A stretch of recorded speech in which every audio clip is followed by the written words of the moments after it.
ನಮಸ್ಕಾರ ಸ್ನೇಹಿತರೆ. ಇದು ನಮ್ಮ 24ನೇ ಭೇಟಿ, ಅಂದರೆ 24ನೇ ದಿನ ಭೇಟಿ ಆಗ್ತಾ ಇದ್ದೇವೆ. ಈ ದಿವಸ ಒಂದು ವಿಶೇಷ ತರಗತಿ. ಯಾಕೆ ಅಂದರೆ ನಾವು ಯಾವುದೇ ಒಂದು ಪದವನ್ನು, ನಿರ್ದಿಷ್ಟವಾದ ಪದವನ್ನು ಕಲಿತಾ ಇಲ್ಲ, ಆದರೆ ಕೆಲವು ಬಹಳ ಮುಖ್ಯವಾದ ಭಾಗ ಇದು. ನೋಡಿ, ಇಲ್ಲಿ ಬಿಫೋರ್ ಅಂತ ಬರೆದಿದ್ದೇನೆ, ಪ್ರೆಸೆಂಟ್ ಟೆನ್ಸ್ ಅಂತ ಬರೆದಿದ್ದೇನೆ. ಅದರ ಅರ್ಥ ಏನು ಅಂದರೆ, ಇವಾಗ ನಾವು ಯಾರಿಗೋ ಏನೋ ಹೇಳೋದಕ್ಕೆ ಇಷ್ಟಪಡ್ತೇವೆ, ಅದನ್ನು ಯಾವ ಯಾವ ಕ್ರಮದಲ್ಲಿ ಹೇಳಬಹುದು.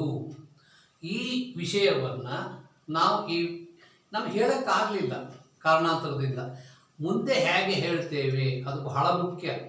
ಕನ್ನಡದಲ್ಲಿ ಒಂದೇ ಥರ ಇದೆ. ನಾನು ಹೇಳಬೇಕು ಅಂತಿದ್ದೆ, ನಾನು ಹೇಳಬೇಕು ಅಂದ್ಕೊಂಡಿದ್ದೆ ಅಲ್ವಾ, ನಾನು ಹೇಳಬೇಕಿತ್ತು, ಈ ರೀತಿ ಇರುತ್ತೆ. ನೋಡೋಣ ಇಂಗ್ಲೀಷ್ನಲ್ಲಿ ಹೇಗೆ ಬರುತ್ತೆ ಅದು ಬಹಳ ಈ ಕೊನೆಯವಿವೆ ನೋಡಿ, ಅದು ಬಹಳ ಮುಖ್ಯ. ಇದಕ್ಕೆ ಇಂಪಾರ್ಟೆಂಟ್ ಅಂತ ಅಲ್ಲಿ ಟೈಟ್ಲ್ ಕೊಟ್ಟಿದ್ದೇನೆ. ಯಾಕೆ ಅಂತ ಈಗ ತಮಗೆ ಗೊತ್ತಾಗ್ತದೆ. ನೋಡಿ ಸ್ನೇಹಿತರೆ, ಬಿಫೋರ್ ಅಂದರೆ ಯಾವುದೇ ಒಂದು ಘಟನೆಗಿಂತ ಮುಂಚೆ ನಾವು ಹೇಳೋದು, ಅದಕ್ಕೆ ಪ್ರೆಸೆಂಟ್ ಟೆನ್ಸ್. ಈಗ ನಾವು ಹೇಗೆ ಹೇಳ್ತೇವೆ ಅದನ್ನು ನೋಡಿ. ಐ ಮೇ ಟೆಲ್ ಯು, ಈ ಮೇ ಅನ್ನುವುದು ಪೊಲೈಟ್ನೆಸ್ ತಿಳಿಸ್ತದೆ. ನೋಡಿ, ವಾಟ್ ಈಸ್ ಯುವರ್ ನೇಮ್ ಅಂದರೆ ವೈ ಅನ್ಬೋದು ಅವರು. May I know your name ಅಂದರೆ ವೈ ನಾಟ್ ಅಂತಾರೆ. ಅಂದರೆ ತಿಳ್ಕೊಬೋದಾ, ಬರ್ಬೋದಾ. ನಮ್ಮ ಗುರುಗಳೊಬ್ಬರು ಇದ್ದರು, ಪ್ರೊಫೆಸರ್ ಶ್ರೀನಾಥ್ ಅಂತ ಅವ್ರು ಹೇಳೋರು. ಮೇ ಐ ಕಮ್ ಇನ್ ಹೇಳೋದ್ರ ಬದಲು ಕ್ಯಾನ್ ಐ ಕಮ್ ಇನ್ ಅಂತ. ಮೇನ್ ಕಮ್ ಇನ್ ಅಂತ ಅಂದರೆ ನಾವು ಬರ್ಬೋದಾ, ಪರ್ಮಿಷನ್ ಕೊಡ್ತೀರಾ, ಅಪ್ಪಣೆ ಕೊಡ್ತೀರಾ ಅಂದರೆ ಪೊಲೈಟ್ನೆಸ್, ಅದು ವಿನಯ.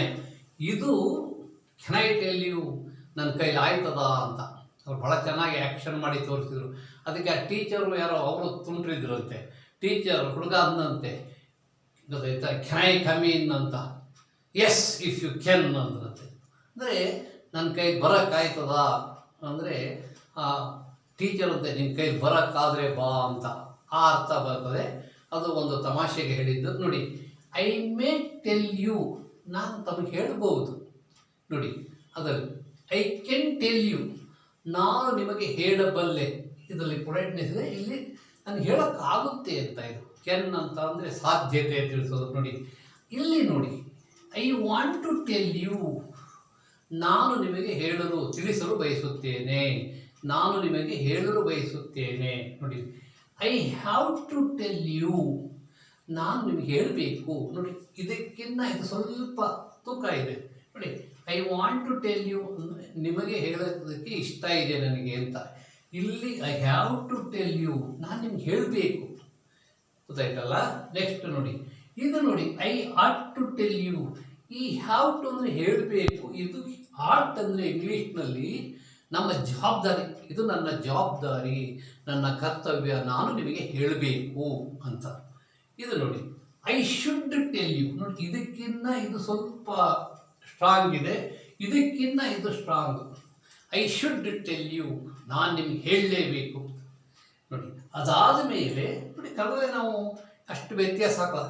ಐ ಮಸ್ಟ್ ಟೆಲ್ ಯು, ಇದಕ್ಕೆ ನಾನು ನಮ್ಮ ಹುಡುಗರು ಹೇಳ್ತಾ ಇರ್ತೇನೆ, ನಾನು ಖಂಡಿತವಾಗಿ ನಿಮಗೆ ಹೇಳಲೇಬೇಕು ಅಂತ. ಖಂಡಿತ, ಖಂಡಿತ ಅಂತ ಹೇಳ್ತಾರೆ.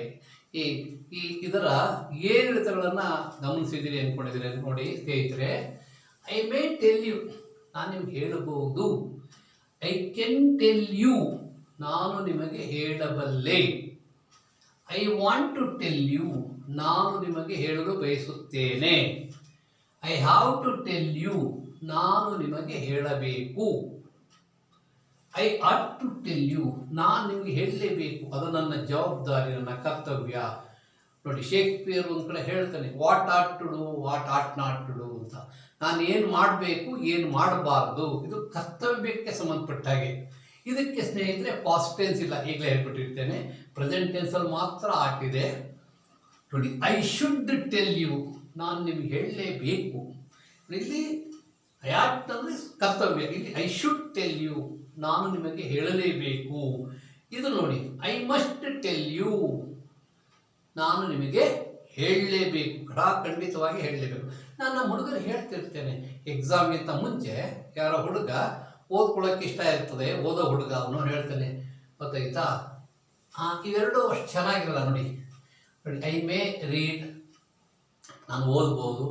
ಐ ಕ್ಯಾನ್ ರೀಡ್, ನಾನು ಓದಬಲ್ಲೆ. ಇಲ್ಲಿಂದ ಮುಂದೆ ಹೇಳ್ತಾ ಇದೆ ಐ ವಾಂಟ್ ಟು ರೀಡ್, ನಾನು ಓದಲು ಇಷ್ಟಪಡುತ್ತೇನೆ. ಯಾರೋ ಸ್ನೇಹಿತ ಕರೀತಾನೆ, ಆಟ ಆಡೋಣ ಬಾರೋ ಅಂತ. ಹುಡುಗ ಹೇಳ್ತಾನೆ, ಇಲ್ಲಪ್ಪ ನಾನು ಓದೋಕ್ಕೆ ಇಷ್ಟಪಡ್ತೇನೆ. ಐ ಹ್ಯಾವ್ ಟು ರೀಡ್, ನಾನು ಓದಲೇಬೇಕು. ಪೇರೆಂಟ್ಸು ಬ್ಯಾಂಕಿಂದ ಲೋನ್ ತೆಗೆದು ನನ್ನ ಕಾಲೇಜಿಗೆ ಸೇರಿಸಿದ್ದಾರೆ.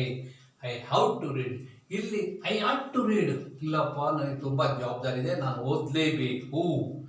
ಐ ಶುಡ್ ರೀಡ್, ನಾನು ಯಾವುದೇ ಕಾರಣಕ್ಕೂ ತಪ್ಪಿಸಲ್ಲ, ಓದಲೇಬೇಕು. ಐ ಮಸ್ಟ್ ರೀಡ್, ನಾನು ಏನಾದರೂ ಓದದೇ ಇರೋಕ್ಕಾಗಲ್ಲ. ಐ ಮಸ್ಟ್ ರೀಡ್ ಅಂದರೆ ನಾನು ಖಡಾಖಂಡಿತವಾಗಿ ಓದಬೇಕು. ಎಲ್ಲ ಇದೇ ಥರ ನಾನು 10 ತೆಗೆದುಕೊಂಡಿದ್ದೇನೆ ಸ್ನೇಹಿತರೆ. ಈಗ ಇನ್ನೊಮ್ಮೆ ಹೇಳಿಬಿಡ್ತೇನೆ ನೋಡಿ. ಐ ಮೇ ಟೆಲ್ ಯು, ನಾನು ನಿಮಗೆ ಹೇಳಬಹುದು, ಅಂದರೆ ಅದು ಪೊಲೈಟಾಗಿ ಹೇಳೋದು. ಐ ಕ್ಯಾನ್ ಟೆಲ್ ಯು, ನಾನು ನಿಮ್ಗೆ ಹೇಳಬಲ್ಲೆ. ಅಕಸ್ಮಾತ್ ಇಬ್ಬರು ಹುಡುಗರಾದರೆ, ನಾನು ನಿಮ್ಗೆ ಹೇಳ್ಬೋದು ಕಣೋ, ನೀನು ಅವ್ನಿಗೆ ಹೇಳ್ಬಿಡ್ತೀಯಾ. ಸ್ನೇಹಿತರುಗಳು ನೋಡಿ, ಐ ಕ್ಯಾನ್ ಟೆಲ್ ಯು, ನಾನು ನಿನಗೆ ಹೇಳಲು ಸಾಧ್ಯ ಇದೆ, ಹೇಳೋದಕ್ಕಾಗುತ್ತೆ ಅಂತ. I want to tell you, ನಾನು ನಿನಗೆ ಹೇಳಲು ಬಯಸುತ್ತೇನೆ, ನಿಂಗೆ ಹೇಳೋದಕ್ಕೆ ಇಷ್ಟಪಡ್ತೇನೆ ಅಂತ. I have to tell you, ನಾನು ನಿಮ್ಗೆ ಹೇಳಲೇಬೇಕು, ನಾನು ನಿಮಗೆ ಹೇಳಬೇಕು ನೋಡಿ. I have to tell you, ನಾನು ನಿಮಗೆ ಹೇಳಲೇಬೇಕು, ನನ್ನ ಕರ್ತವ್ಯ ನೋಡಿ. ಆಟಂದರೆ ಐ ಶುಡ್ ಟೆಲ್ ಯು, ನಾನು ನಿಮ್ಗೆ ಹೇಳಲೇಬೇಕು. ಯಾಕಂದರೆ ಕನ್ನಡದಲ್ಲಿ ಈ ರೀತಿ ಒತ್ತಾಗಿ ಹೇಳಬೇಕಿದ್ರೆ ಅದಕ್ಕೆ ಬೇರೆ ಪದಗಳಿಲ್ಲ. ಐ ಮಸ್ಟ್ ಟೆಲ್ ಯು, ನಾನು ಖಡಾಖಂಡಿತವಾಗಿ ನಿಮಗೆ ಹೇಳಲೇಬೇಕು. ಸ್ನೇಹಿತರೆ, ಇದನ್ನು ಪ್ರೆಸೆಂಟ್ ಟೆನ್ಸಲ್ಲಿ ನಾವು ತಿಳ್ಕೊಂಡಿದ್ದೇವೆ ಒಂದು ಘಟನೆಗಿಂತ ಮುಂಚೆ. ಅದಾದ ಮೇಲೆ ಹೇಗೆ, ಅದು ಬಹಳ ಮುಖ್ಯ. ಇದು ಬಹಳ ಸುಲಭವಾಗಿದೆ. ಆ ಪಾಸ್ಟ್ ಟೆನ್ಸಲ್ಲಿ ಇದು ಬರಲ್ಲ ಸ್ನೇಹಿತರೆ. ಆ ಪಾಸ್ಟ್ ಟೆನ್ಸ್ ಇದ್ದದ್ರಿಂದ ಅದು ನಾವು ಕಲಿತ ಮೇಲೆ ಗೊತ್ತಾಗ್ತದೆ, ಓ ಯಾಕೆ ಸರ್ ಇದನ್ನು ನಮ್ಮ ಜೊತೆ ಡಿಸ್ಕಷನ್ ಆಯಿತು ಅಂತ ನೀವು ತಾವು ತಿಳ್ಕೊಳ್ತೀರಿ. ಮುಂದಿನ ತರಗತಿಯಲ್ಲಿ ಪಾಸ್ಟ್ ಟೆನ್ಸ್ ಇದೇ ಭಾಗದ ಮುಂದುವರೆದ ಭಾಗ. ಅದು ಪಾಸ್ಟ್ ಟೆನ್ಸ್ ಅಂದರೆ ಆಫ್ಟರ್ ಅಂತ ಟೈಟಲ್ ಕೊಟ್ಟಿದ್ದೇನೆ ಅದಕ್ಕೆ. ಮುಂದಿನ ಭಾಗದಲ್ಲಿ ಭೇಟಿಯಾಗಿ ಆಗೋಣ. ನಮಸ್ಕಾರ.